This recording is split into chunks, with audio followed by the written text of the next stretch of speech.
Morning, everyone. Morning. Finance on the dock. With Welcome. A good Italian cup of espresso. And this is actually called It is called. Italian espresso. Which Italian will hate, by the way. You know, when you order a coffee in Italy, you shot it, right? And you're done. But by the way, we are drinking the real deal. I mean, it's an Italian. It's called Illy. It's from Trieste. It's the best espresso in the world. ILLY. People don't think it's Italian, but it is. We're drinking Italy. And that's the Ferrari of coffee. I actually needed a good cup of coffee because I actually kind of woke up in a bit grumpy. You woke up pissy this morning. All like negative. Well, I pick him up and all of a sudden I'm like, what's going on? You're like the most positive guy I know. I thought you were like aggressive with me this morning. We were asking the wrong question about markets and Yeah, I said, what are we going to talk about today? And I said a few things and he was just like, I don't like it. I was like, what is going on? I don't want to do it. What the heck is going on? What happened? I made a bad choice last night. Before I turned off the light in bed, I read the IMF market forecast. Which a lot of people do. A lot of people read that before they go to bed. Sure. And looking at analysis, at conflict numbers, at oil prices, a lot of bads. And I looked at the scenarios that the IMF, International Monetary Fund, just came out with based on the war in Ukraine, the war in Israel and Palestine. It looks shitty. It looks scary. So what scenarios were they? Look, they were talking about the ongoing scenario, which is crude oil.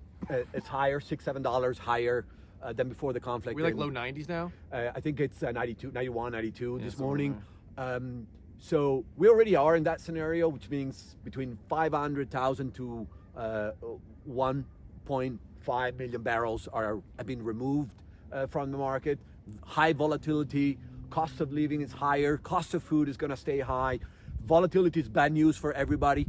I then move quickly to second scenario. That's where the pissy Andrea happened. It got worse? It got freaking worse. That was the good scenario? That was the good scenario. This is where we are right now, guys. Okay. We're positive people. And we're by the positive. way. We're here to Okay? tell you what we see, and we try to interpret bad to do better. So what was the second scenario? Second scenario compared to the war in Iraq, okay, which means 2 to 5 million barrels a day might be removed from the market if there is an escalation of the conflict in the Middle East. It's a timber box right now, right? That much oil removed from the market? That is if something bad happens. If like It seems like there's a really good chance. there's a good chance, right? There is a rogue player that wants this instability to last longer because that's how they profit. This is how this rogue regime... Volatility. They right? want volatility. They want instability. They want unpredictability, and that affects us. So that's why I was pissy. And I was pissy because I thought, these rogue fuckers, oligarchs, are the ones that are screwing with my night. So the silver lining there is, read the self-help book, read a novel, read positive stuff. At Anything night. positive before going to bed. Absolutely, because Not the IMF. Once again, not the IMF that's just report. weird, but I respect it. I'm gonna though. You just said something. Oligarchs. I've got a question. Random question. Biggest oligarch in the world. Go. Who do you think is the biggest oligarch in the world? Then I'll answer that question. I don't know. It has to be. I would actually make the argument that it's. And I know this isn't technically right, but Putin. Putin is. I know he's not really an oligarch, but that's a powerful oligarch, right? you know.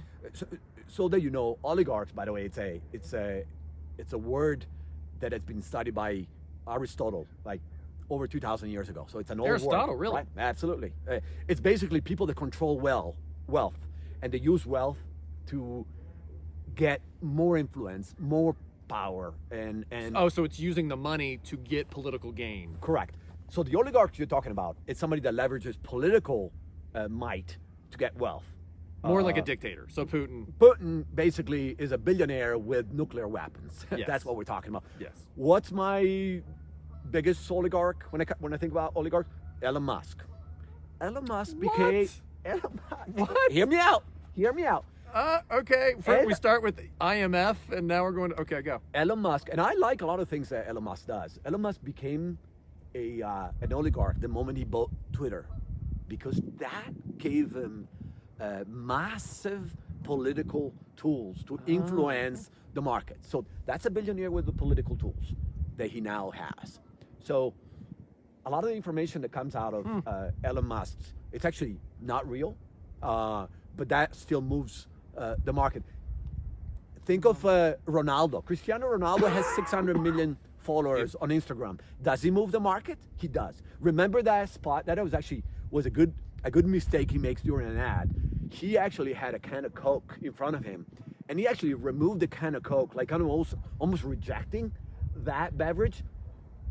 Coke stocks corrected that day, right? That's an example of how That is quite an example. how you move markets. So Elon Musk But is the Elon biggest. Musk, huh? That Yep. is pretty interesting. Because I'm an American, so I always think of oligarch as like Russian oligarch. Right, and these are they're You a know, good but bunch. I know it's just I didn't know the Aristotle thing, but that's very, very interesting. All right, moving on. So another interesting topic. 10-year Treasury hit 5% last week for a heartbeat, and it seemed to be a buying signal for the markets. We saw just a rush of buyers. Bill Ackman was very loud that he closed out one of his positions, which is part of the strategy, right? which That's is part of now the he's a strategy. marketer, and Bill Ackman is Who's an Bill interesting. Ackman? Can you tell us? I'm a big fan too. I respect the. I mean, the Bill. guy. You know more than I do about him, but Bill Ackman, Pershing Capital, he's been a big player for quite a while. He knows how to use the bullhorn to get a message out there and to use that to manipulate the markets in the way he wants. He makes a lot of big bets, very loud bets, and he's wrong a lot. Netflix, Big. right? He went in Big late hit. on Netflix when competition was booming. I think he lost 35% on that position. 350 million. Yeah. 350 million. I mean, whatever. Pocket change. Pocket Whatever. change. But he's right more than he's wrong over a 20, 30-year career. I couldn't agree more. 100%. Does it have it wrong? Is this like Yeah. So back to it. What do you think? Is it a marketing stunt? I mean, remember, these guys are very visible. And I try also to have messages for you if you are an entrepreneur, if you are a business. Be visible, control the narrative, because that's also how you increase the value of your own company or your own self. And you have more control. Yeah, 100%. So I actually think that he might have it wrong. The reason why... So not peak yield. You Not think peak yield. long-term interest rates are going to go higher? I think so. I think so. And, Yeah. 6 months ago, you and I were having a cup of coffee, and we did not believe that we will get a 5%, and now we are. I said 4.5. Right. So don't listen to me. Right. And I actually said 7% is the peak housing interest rate. Oh, I said Where are we at today? I said 7 too on the housing. We're at 8%. We're at 8%. I mean, we're right there. That's where the vast majority of your lenders are going to be. A lot of points are being paid. Points is just, so a point is 1% of your loan amount. So a $500,000 loan, $5,000 is a point. A lot of people bringing more money up front to get a lower rate locked in. Break it down for me. Like, let's say I need a $500,000 mortgage. Mhm. How much am I going to fork out this year? Extra. What's the premium I'm paying? Versus 2 years ago? Versus COVID. Versus before COVID. I want people to get. This is important Let's because say you were paying $2,300 with taxes, insurance, and I'm thinking Colorado, taxes and insurance. Taxes and insurance are going to vary a lot, but basically, so property taxes are approximately 30% higher than they were during COVID. Insurance rates are up approximately 40%, and with rates instead of being 3% interest rate being an 8%, I'd say you've gone from about $2,300 a month on a $500K purchase to about $4K a month. So that's 80% higher. it's at 80% higher. The point I'm trying to make here, Matt, is Still shocks me to say that. we have to forget cheap money. We had. Oh yeah, it was an aberration. It was an aberration. We're living in a very different market, and we're all desperately trying to go back there. Yeah. But what if it doesn't happen? So that's what I'm trying that's to tell fascinating. Bill Ackman is like, what if we don't go back to the fundamental 2% inflation that the European and the U.S. really want? Which is interesting because the Fed is still saying the cost of money, the neutral rate, Right. right for money, they've only moved it up a little Sure. over a long horizon, 10, 30 years, which is interesting to me because they're still being massively influenced by that, 2008 through a year ago. Absolutely. The cost of money was free. money was free. Basically. I remember I bought a house in 2018 and it was 4.75%, and my wife and I were appalled. Yep. You know, we're like, oh my gosh, this is horrible. And But we locked it at 2.7%. yeah, I mean, we refinanced because, you know, 2017. mortgage lender. No, But no, absolutely. So I think it's whatever you want to call it. I think it's we need to assess what we've got. We need to think through the lenses of crisis management, because I think we are living in a potentially more unstable markets where there's more of these oligarchs. You can call it Elon Musk, you can call it Soros, you can call it Trump, Putin, Hamas. They all have a political interest and a financial interest, and it does affect the bread loaf, the bottle of wine, the gas at the Everything. pump, and the house that we're buying. So I think it's in this conversation we try to filter through thousands of pages of analysis to bring like actionable applied data points that can analysis. they can help them make a smarter decision, not better decision. There's good and bad in everything, but those are the decision we have absolute control over. Because I think often we are distracted by these analyses I read last night, which prevent us from then, getting back to work and be energized and focus on these. It's such a and we're also influenced by those absolutely. moments. Yesterday I called a mentor of mine, Lou Barnes, and he was in the mortgage industry for about 55, 60 years. He's like a Warren Buffett of real estate. He actually used to be referenced constantly in the Wall Street Journal. They call him up a lot. Super smart guy. And I called him and I felt kind of pessimistic yesterday. Well, 60 years of experience? 60 years of That experience. is priceless, guys. And I called him up and I just said, hey, housing market, Colorado, go. And he said, buy a house as soon as you can. And I was like, gosh, I'm a little more conflicted With 8%. than that. And with 8%. And he said, look, there's a housing stock problem. It's not going away. It's only going to get worse. The land is restricted. There's not going to be more land. There are not going to be more houses. Not enough for what we're seeing with an influx into Colorado. And he's like, get it now, because in 10 years you're going to look back. Now, if you're going to buy a house, if you're planning on moving in a year or two or selling it in a year or two, I don't care what he says. I wouldn't make a move. I wouldn't make a move right now. Same. But if you're looking at a long horizon, all investments, if you're looking 5, 6, 7, 10, 20-year horizons, just look at the asset and look at those underlying fundamentals and make your decision.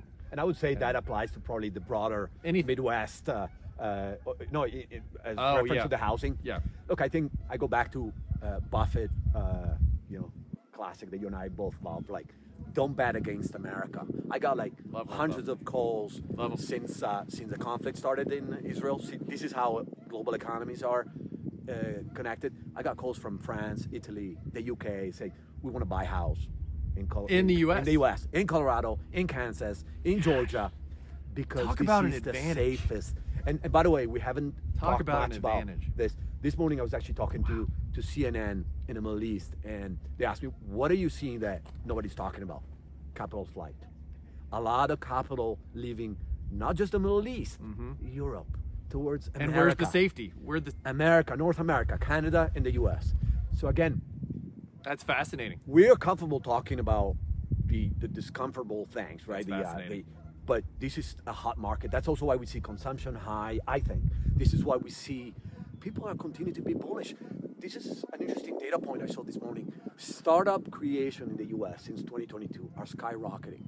Women are starting business at an unprecedented... That's consumer confidence. That's consumer confidence. Which is still high. You have the technology, you have the AI, you have new tools that scare some people. Yeah. But that others are starting to adopt and bring in. So Is that just American optimism? Look, I love what's happening in America today. Three things come to mind: outsourcing, automating, and really, thinking macro manager instead of micromanagement. So there's massive delegations, automations, outsourcing. I love that, and so I think rather than maybe we can jump to the technology, because a lot of people are, particularly in Europe, are fearful. I look at Italy, which is banning Airbnb and Uber everywhere. There's a fear of technology taking away jobs. I think in the US and North America in general, we have let's be early adoption. Yeah. Let's see how it can be my reskilling and the reskilling of millions of people. It's less protectionist in general.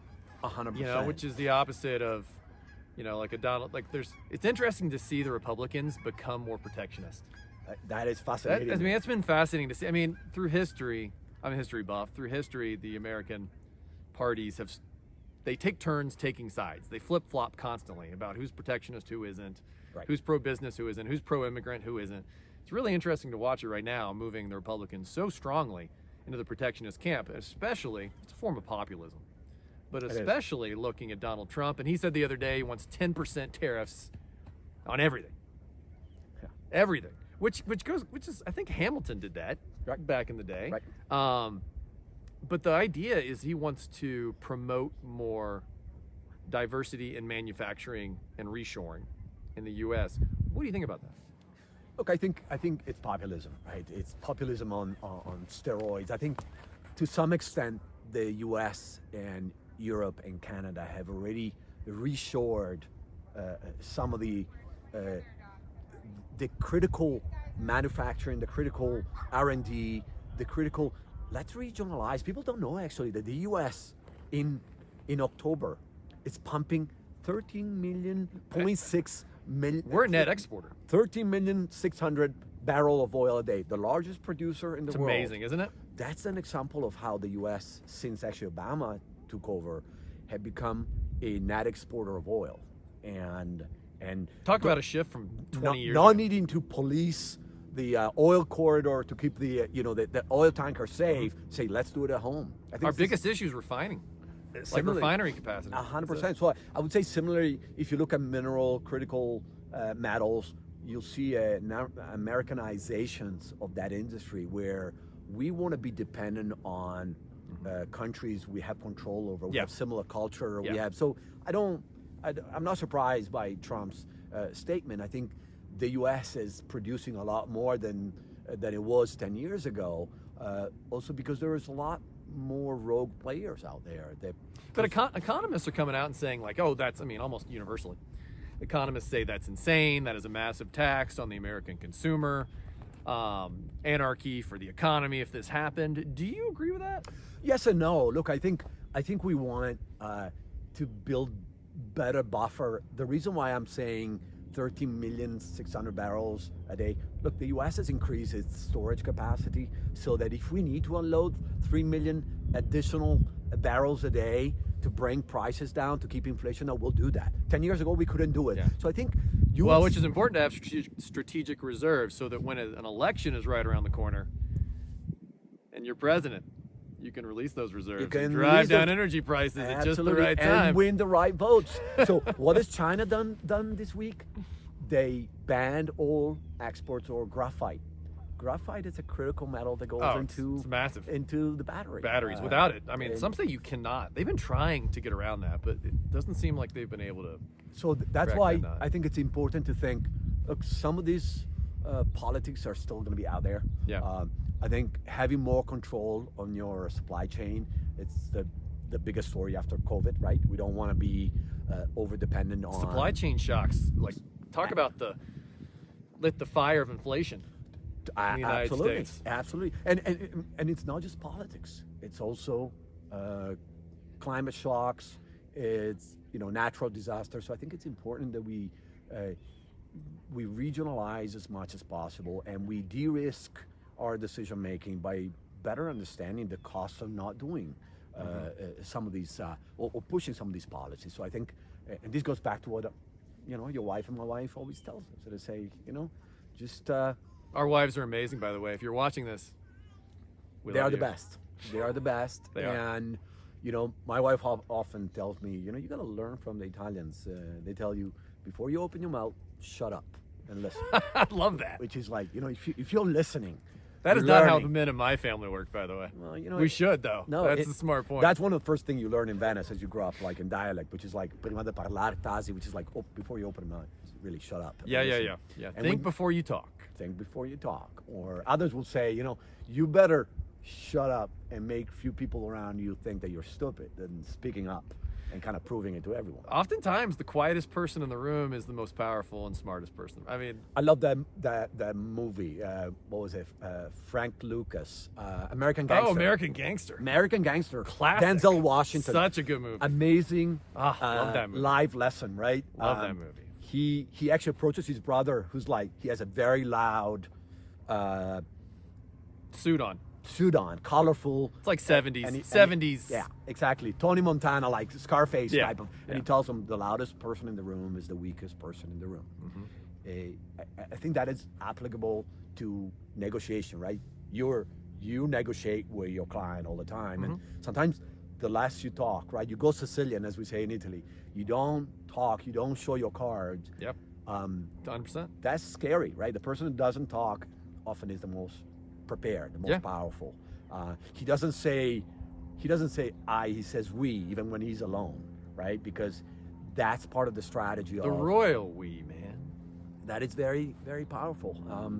And it makes me think of a book called Never Split the Difference. It talks about, this is an FBI negotiator. He was in charge of terrorism. I've heard of this book. Yeah, he's amazing. And he says the scariest terrorist or kidnapper are these ones that are alone and they talk with we. Say, let me consult my team before I get back to you.